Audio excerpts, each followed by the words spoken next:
দুর্গতি নাশিনী মাগো, একটি নিবেদন যদি রাখো। সবাই আমায় বলে হতে বড়, আমি বলি আমায় মানুষ করো। জয় মা জয়, জয় মা জয়, জয় মা দুর্গা। জয় মা জয়, জয় মা জয়, জয় মা দুর্গা। জয় মা জয়, জয় মা জয়, জয় মা দুর্গা। জয় মা জয়, জয় মা জয়, জয় মা দুর্গা। দুর্গা দুর্গতি নাশিনী মাগো, একটি নিবেদন যদি রাখো। দুর্গা দুর্গতি নাশিনী মাগো, একটি নিবেদন যদি রাখো। সবাই আমায় বলে হতে বড়, আমি বলি আমায় মানুষ করো। জয় মা জয়, জয় মা জয়, জয় মা দুর্গা। জয় মা জয়, জয় মা জয়, জয় মা দুর্গা। জয় মা জয়, জয় মা জয়, জয় মা দুর্গা। জয় মা জয়, জয় মা জয়, জয় মা দুর্গা।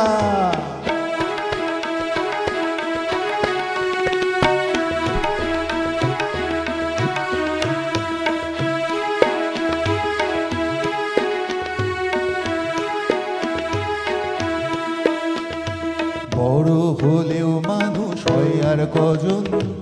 এবার এই বাচ্চাটা বলছে, হ্যাঁ, বড় হলেও মানুষ হয় আর কজন, অন্যের পাশে দাঁড়াতে চায় কজন। বড় হয়েও মানুষ হয় আর কজন, অন্যের পাশে দাঁড়াতে চায় কজন। কেউ চাইছে আকাশ ছোঁয়া কেরিয়ার, কারো ইচ্ছে বিদেশ চলে যাওয়ার। কেউ চাইছে আকাশ ছোঁয়া কেরিয়ার, কারো ইচ্ছে বিদেশ চলে যাওয়ার। ছোট মুখে গাওয়া আমার গান শুনুন যারা আমার চেয়ে বড়। সবাই আমায় বলে হতে বড়, আমি বলি আমায় মানুষ করো। জয় মা জয়, জয় মা জয়, জয় মা দুর্গা। জয় মা জয়, জয় মা জয়, জয় মা দুর্গা। জয় মা জয়, জয় মা জয়, জয় মা দুর্গা। জয় মা জয়, জয় মা জয়, জয় মা দুর্গা।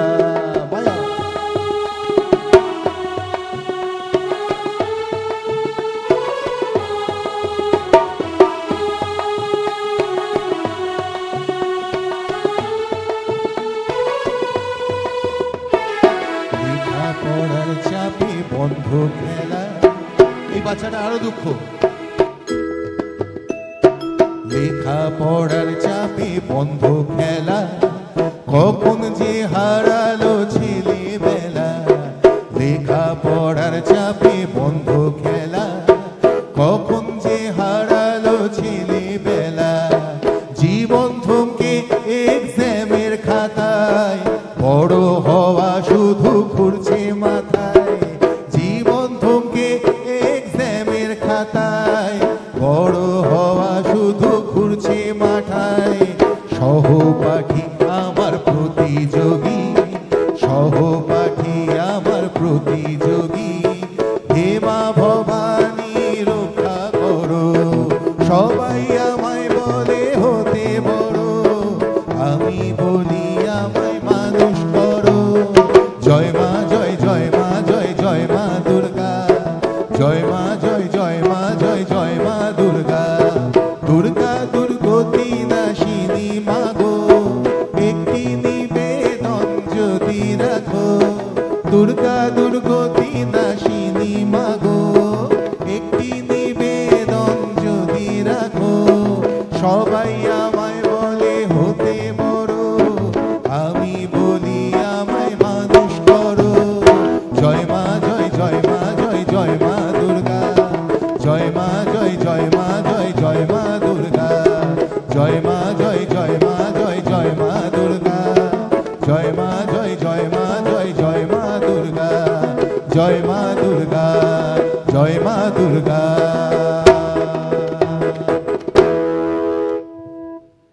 क्या बात प्रबल, দারুণ দারুণ, ভীষণ সুন্দর। আমরা কবিতা শুনলাম, গান শুনলাম, এবার নমিতাদির কাছে একটু আসবো। নমিতাদির কাছে প্রশ্ন রাখবো। নমিতাদি, দেখো, তুমি তো কর্মসূত্রে বিভিন্ন জায়গায় ঘুরেছো এবং সেখানে তো স্বাভাবিকভাবে সময়ের বাধ্যবাধকতা নেই, ব্যাপারটা হচ্ছে তোমার যখন প্রয়োজন পড়েছে যেতে হয়েছে, থাকতে হয়েছে। তো দুর্গাপুজো আমরা জানি যে বিশ্বব্যাপী এটা হয়, প্রবাসেও হয়, দেশেও হয় এবং দেশের বিভিন্ন স্থানে হয়। তো আমরা কলকাতার দুর্গাপুজোর সম্পর্কে জানি, যারা আমরা মফস্বলে থাকি বা গ্রামের দিকে থাকি মোটামুটি একটা দুর্গাপুজোর একটা ধারণা আছে, কিন্তু বাইরে পুজোটা কীরকম? মানে তুমি ছোটোবেলাটা তো রাজস্থানেই কাটিয়েছো, তাহলে রাজস্থানের পুজোটা কেমন দেখেছো? আমার দুর্গাপুজো বলতে যে এক্সপিরিয়েন্স, ছোটোবেলার এক্সপিরিয়েন্স, শৈশবের যে মুহূর্তগুলো, সেটা কিন্তু রাজস্থানে। এবং রাজস্থানে দুর্গাপুজো মানেই আমাদের মধ্যে একটা বাঙালিয়ানা, মানে একটা বাঙালিয়ানা যেন ভালো করে আবার নতুন করে বাঁচা। যে আমরা দেশে আসতে পারতাম না, কিন্তু আমি ছোটোবেলায় থাকতাম হচ্ছে রাজস্থানের জালোরি, কিন্তু আমরা দুর্গাপুজোর সময় যোধপুরে যেতাম এবং যোধপুরে বাঙালি কমিউনিটির মধ্যে একটা দুর্গাপুজো হতো এবং ওখানে পুরো বাঙালি, মানে কলকাতার থেকেও বাইরে বেশি বাঙালিয়ানা রয়েছে। শুধু দুর্গাপুজোর সময় সেই অনুষ্ঠান, ওখানে বাংলা আগে থেকে বাড়ি থেকে প্রস্তুতি, বাংলা গান করতে হবে, বাংলা কবিতা বলতে হবে।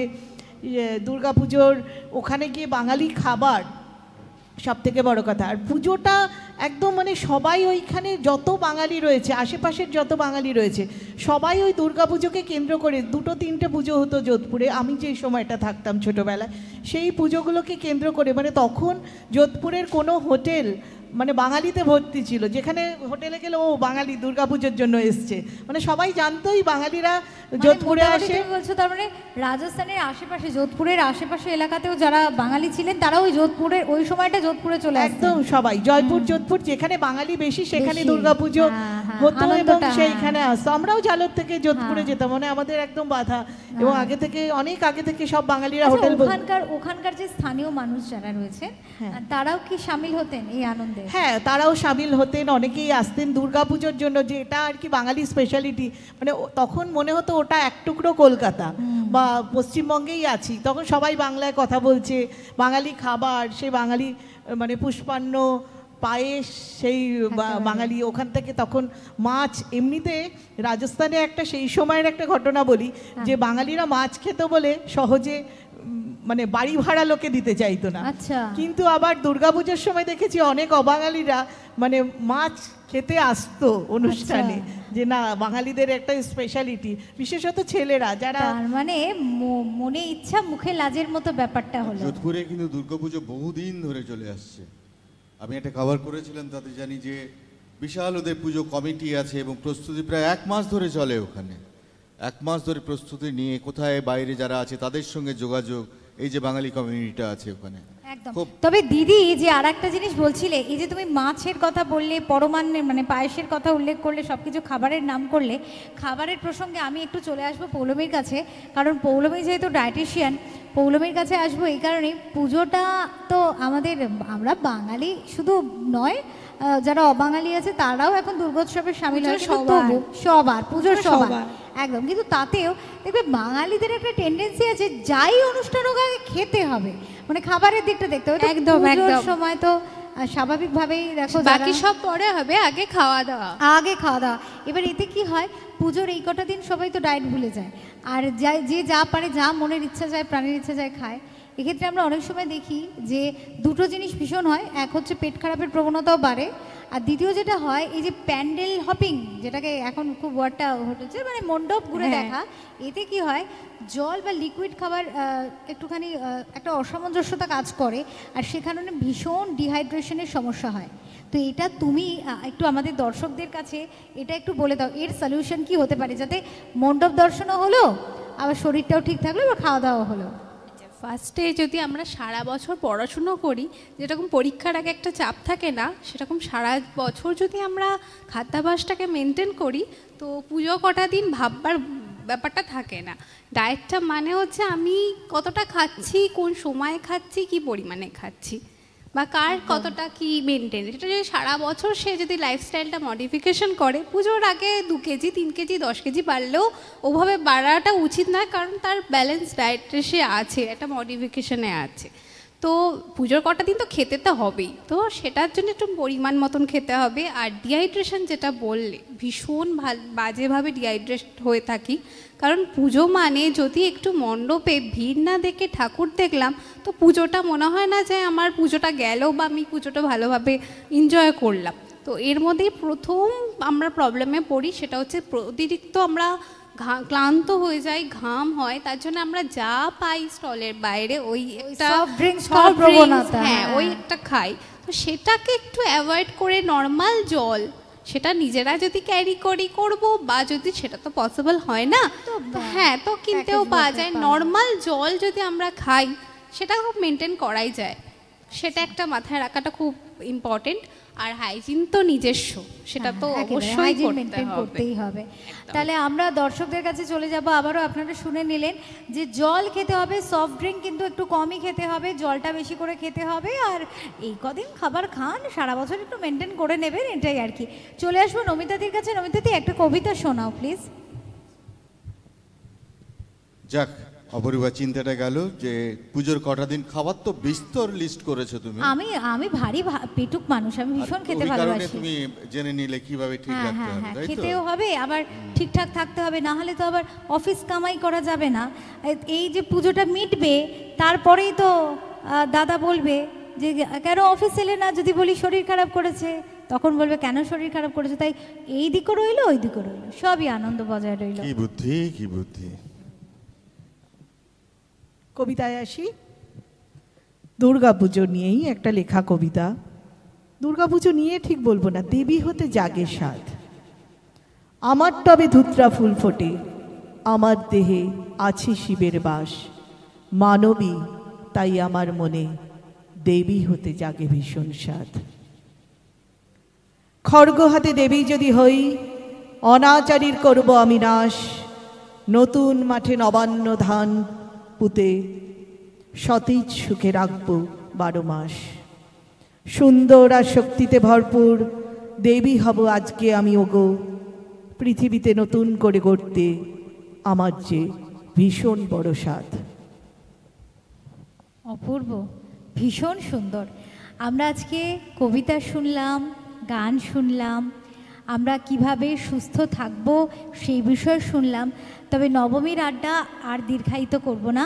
তাপসদা, সকলের অনুমতি নিয়ে এবং ওঙ্কারের দর্শকদের আর সকলকে জানাই একসাথে মহা নবমীর আন্তরিক শুভেচ্ছা, অভিনন্দন আরও একবার।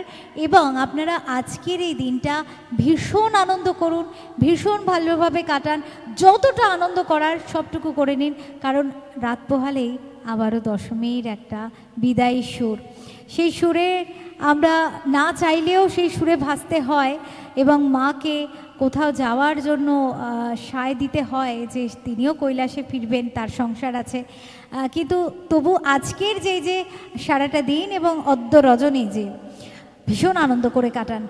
তাপসদা, একদম সমস্ত দর্শকদের কাছে আর একবার মহানবমীর প্রীতি শুভেচ্ছা, অভিনন্দন। সকলে ভালো থাকবেন, সুস্থ থাকবেন এবং আনন্দ করবেন। আর দেখতে থাকবেন ওঙ্কার বাংলা।